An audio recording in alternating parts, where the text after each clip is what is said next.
prove in a moment.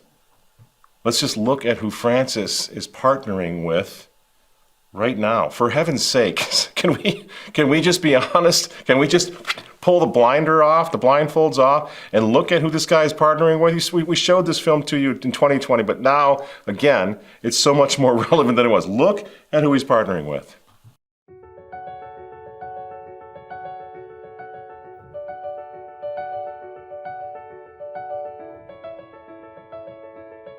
È necessario urgente un sistema economico giusto, affidabile e in grado di rispondere alle sfide più radicali che l'umanità e il pianeta si trovano ad affrontare. We are answering Pope Francis's challenge to create more inclusive economy. Stop the tape. Stop the tape. For those of you who maybe haven't been knocking around this globe as long as I have, you got to look at that person. That person is Lynn Rothschild. She's a close friend of Hillary Clinton. Does it ring any bells? She is an uber globalist operative. She is a partner of the lunatics of Davos. And think about that. There she is inside the Vatican, the Holy of Holies, over the bones of St. Peter, right? With Pope Francis, the vicar of Christ on earth, supposedly. And together, they are working with the world's most powerful corporate business leaders to bring on what they call inclusive capitalism, which of course is dripping with the marks of the beast. It is dripping with Barack Obama's notions of redistribution of wealth.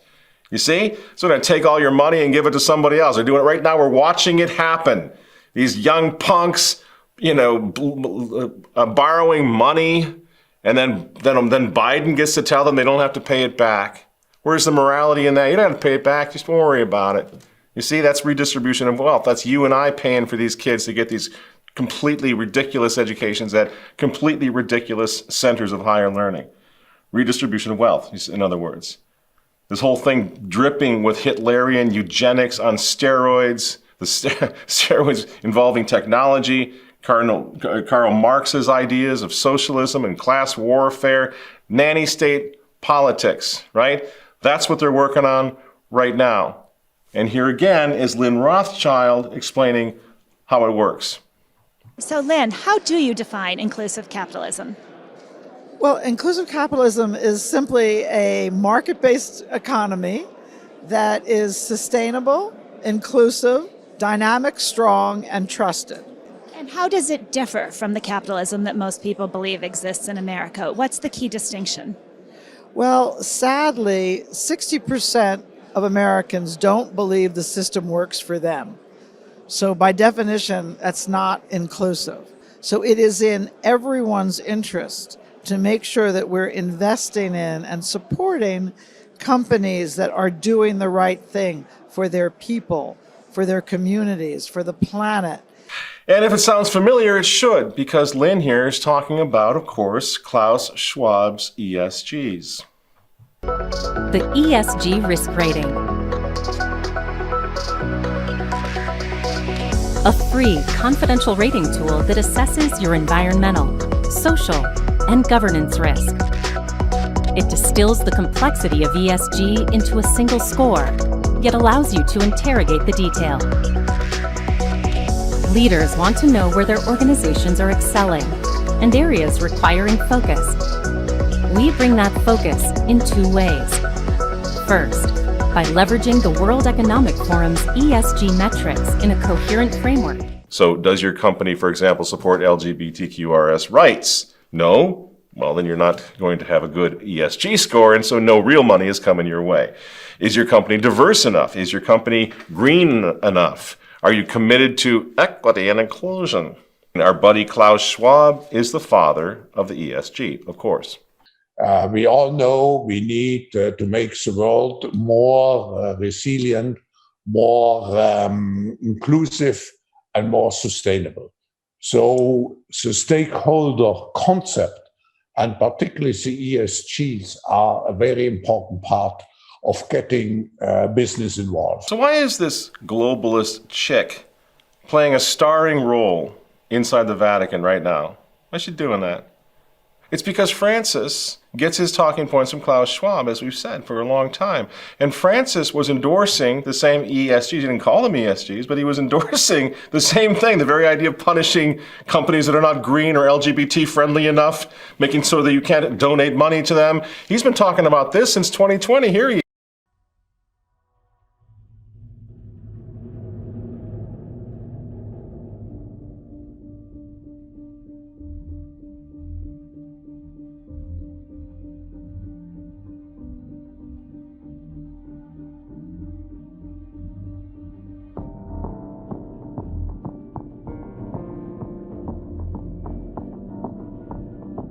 So, let's review. For those of you who are still in the pray and obey camp, let's just slowly think about this. You've got the godless and the Christophobic. You got the socialists, the neo-communists.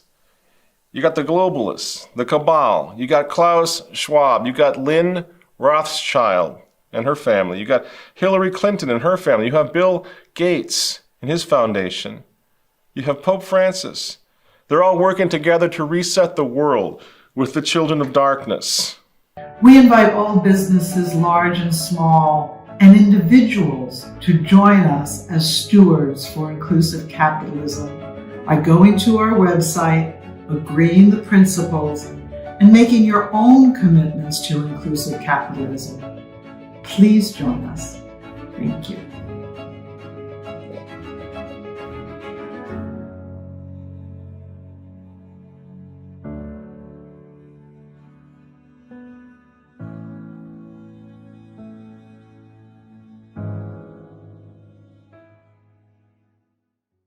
It couldn't be more official, friends. There's Lynn Rothschild, there's Pope Francis, standing strong together. And the Rothschilds, of course, as I say, for those of you who've been paying attention for a number of years, they are TNT.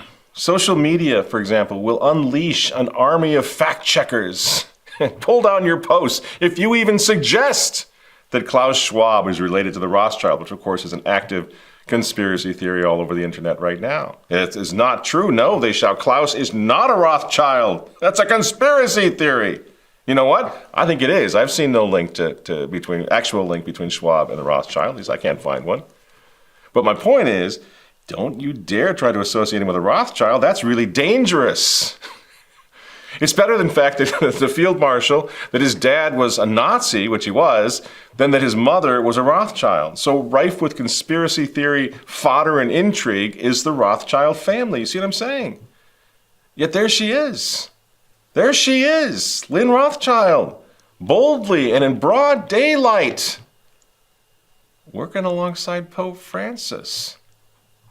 When, that is, she's not stumping for one Hillary Clinton. All right, the Hillary Clinton supporter, Lady Lynn Forster, the Rothschild. Even she sounds real, just saying her name. On finally getting the lady that she wants to run for the White House, get another crack at it. Now, you supported her last go around, and then Barack Obama came out of nowhere. That was then. You don't think it's going to happen now? That was then. She's going to work for every vote this time, as she said. How do you think she's doing thus far? I think she's doing great. Begins to make a little sense now, doesn't it, that this happened back in 2016. And you certainly don't need to be Catholic to be inspired by the humility and heart of the Holy Father, Pope Francis, or to embrace his message. Friends, do you begin to see what I'm talking about here? I mean, what's it going to take? What will it take to convince you? The Pope wants to build a global economy based on Rothschild, Schwab, and Clinton's vision of inclusive capitalism and a new world order. And you're telling me that it's our obligation as Catholics to pray for and obey this guy when he tells you to stop, stop attending the Latin Mass, when he has a freak out over the Latin Mass and he's not trying to shut the Latin Mass down throughout the whole world. Well, we have to obey him.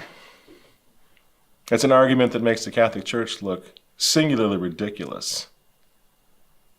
And it's not going to stop.